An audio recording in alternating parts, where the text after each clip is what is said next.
তোলাবাজি নিয়ে zero tolerance রাজ্য সরকারের। এ নিয়ে সোশ্যাল মিডিয়ায় প্রচার। দুর্নীতি দমন শাখার সরকারি কর্মচারী ঘুষ চাইলে টোল ফ্রি নম্বরে যোগাযোগ করতে বার্তা চালু করা হয়েছে। Toll free helpline number. দুর্নীতিকে না বলুন। যদি কোনো সরকারি কর্মকর্তা বা কর্মচারী ঘুষ দাবি করেন বা ঘুষ নেন, ভয় দেখান বা জোর করে টাকা আদায় করেন, সেই ব্যাপারে জানান। সোশ্যাল মিডিয়ায় পোস্ট দুর্নীতি দমন শাখার। 9836233891 হেল্পলাইন নম্বরে যোগাযোগ করতে বার্তা দেওয়া হয়েছে। কলকাতা পুলিশকে 7টি আর্থিক দুর্নীতি ও তছরূপ মামলা সম্পর্কে তথ্য দিল এনফোর্সমেন্ট ডিরেক্টরেট। এই মামলাগুলির নতুন করে তদন্ত হবে। এর মধ্যে যেগুলির এফআইআর হয়নি সেগুলির নতুন করে এফআইআর করে তদন্ত চলবে। কলকাতা পুলিশকে 7টি আর্থিক দুর্নীতি এবং তছরূপ মামলা সম্পর্কে এনফোর্সমেন্ট ডিরেক্টরেট তথ্য দিয়েছে। যেমনটা জানা যাচ্ছে, এই মামলাগুলির নতুন করে তদন্ত হবে। বিস্তারিত জানতে কথা বলে নেব আমাদের প্রতিনিধি আবির দত্তের সঙ্গে। আবির, কোন কোন মামলা রয়েছে যার তদন্ত নতুন করে হবে? দেখো, যেটা আমরা জানতে পারছি, গত পরশুদিন কলকাতা পুলিশ কমিশনার এবং অন্যান্য কলকাতা শহরের প্রত্যেকজন ডিসির সঙ্গে এনফোর্সমেন্ট ডিরেক্টরেটের জয়েন্ট ডিরেক্টর সহ ইডির টিম তারা বৈঠক করেন।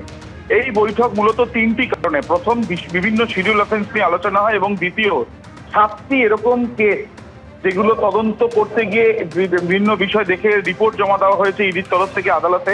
সেই বিষয়গুলো কলকাতার অধীনস্থ বা কলকাতার জুরিডিকশনের মধ্যে, সেই কেসগুলো কলকাতা পুলিশ তদন্ত করে দেখতে পারে, এরকমই কিন্তু জানানো হয়েছে। এই যে 7টি কেসের ডিটেলস ইডির তরফ থেকে দেওয়া হয়েছে, পুলিশ সূত্রে যেটা জানা যাচ্ছে যে এই কেসগুলোর ওপরে পুলিশ কিন্তু যেগুলো এফআইআর আছে সেগুলো নতুন করে খোলা হবে, আর যেগুলোর এফআইআর নেই সেগুলো আলাদাভাবে তারা এফআইআর করে তদন্ত করবেন। আর্থিক দুর্নীতি, আর্থিক তছরূপ সহ একাধিক বিষয় কিন্তু এইগুলোর ওপরে রয়েছে, যেগুলো তদন্ত করে দেখা হবে। পাশাপাশি যেটা জানা যাচ্ছে যে কলকাতা পুলিশের তরফ থেকে এবং ইডির তরফ থেকে বিভিন্ন সময় যখন তদন্ত চলেছে, সমান্তরালভাবে আলাদা আলাদা কেসে যখন কলকাতা পুলিশ তদন্ত করেছে বা ইডি তদন্ত করেছে, সমন্বয়ের কিছু অভাব দেখা গিয়েছিল এবং সেই ক্ষেত্রে যাতে এই সমস্যা না থাকে, তথ্য আদান প্রদানের ক্ষেত্রে স্বচ্ছতা থাকে, সেই ক্ষেত্রে দুপক্ষের মধ্যে মিটিংয়ে এই কিন্তু একটা সম্মতি মিলেছে বলেই জানা যাচ্ছে দুপক্ষ থেকেই। এবং ইতিমধ্যে এই যে 7টি কেস, যেগুলোর অধিকাংশই 2024 থেকে 2026 সালের মধ্যে, সেগুলোর মধ্যে কোনো কেসের ডিডি তদন্ত করেছে কিন্তু সেই কেসটা রিওপেন করা হতে পারে বলে কলকাতা পুলিশ সূত্রে খবর।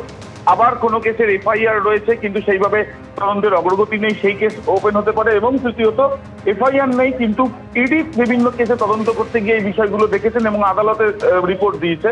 সেই বিষয় নিয়ে তথ্য ইডির তরফ থেকে দেওয়া হয়েছে, সেগুলো কলকাতা পুলিশের তরফ থেকে খতিয়ে দেখা হবে বলে জানা যাচ্ছে। সব মিলিয়ে সমন্বয়ের সঙ্গে সঙ্গে এই যে বিশেষ করে 7টি মামলা, সেই মামলায় আর্থিক দুর্নীতি থেকে আর্থিক তছরূপের বিষয়ে তদন্ত করা হবে কলকাতা পুলিশের তরফে। এবং ইডি যে সাহায্য চাইবে কোনো কেসে তদন্ত করতে গিয়ে, সেক্ষেত্রেও কলকাতা পুলিশ তাদের সাহায্য করবে বলে সম্মতি দিয়েছে বলেই জানা যাচ্ছে। এবং যদিও ইডির এফআইআর, ইডির ইসিআইআর এর ক্ষেত্রে ইডি তদন্ত তাদের মতন করবে এবং কলকাতা পুলিশ এফআইআর যেগুলো থাকবে সেগুলো কলকাতা পুলিশ তাদের মতন আলাদা করে তদন্ত করবে, এমনটাই জানা যাচ্ছে এই বৈঠক থেকে উঠে আসছে। ধন্যবাদ আবির। এবিপি আনন্দ, এগিয়ে থাকে, এগিয়ে রাখে।